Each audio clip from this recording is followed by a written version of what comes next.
Marc Ostwald from ADM Investor Services International, with some thoughts on the OECD interim economic forecasts that we had this week, and what we're seeing in financial markets in terms of rate expectations and inflation expectations. So the first table is those OECD forecasts. They are most notable for the fact that the biggest revisions came for the United States, where we saw a colossal upward revision of 3.3 percentage points up to 6.5% for 2021. Also very substantial upward revisions for India, up 4.7 percentage points to 12.6. Indeed, also for Turkey, 3 percentage points to 5.9. By contrast, the UK was reasonably a reasonable upward revision of 0.5 to 5.1. But by comparison, and this is probably the key point, Eurozone still seen lagging at 3.9. That's only a small upward revision relative to November. China was in fact revised down, but one has to say that it remains forecast to expand at a 7.8% percentage rate. My next chart is the US dollar trade weighted index.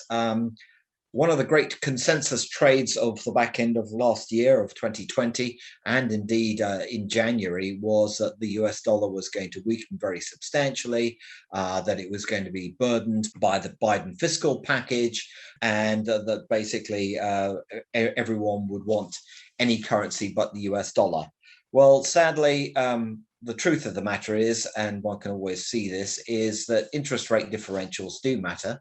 And given that the Eurozone isn't going to be picking up as much, those rate differentials between US 10-year yields and Eurozone 10-year yields, whichever ones one might take, have widened considerably in the US dollar's favor. And so we've seen the US dollar strengthen.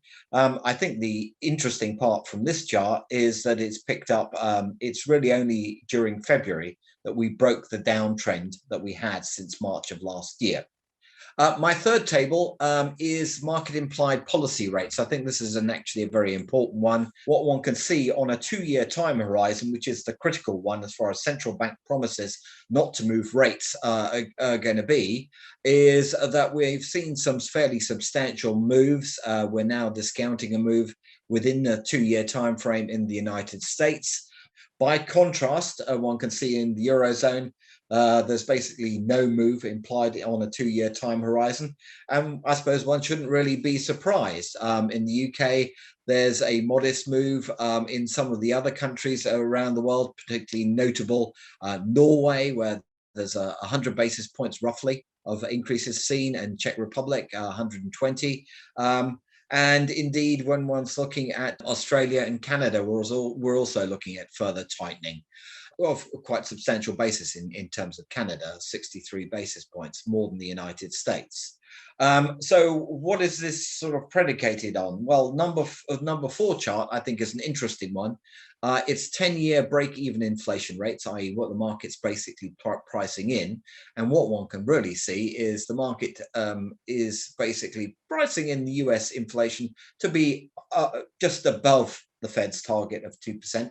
On a 10-year time horizon, whereas with the Eurozone, it's basically suggesting that just as with the past 7 or 8 years, the ECB is going to have no more success in the next 10 years in raising inflation rates.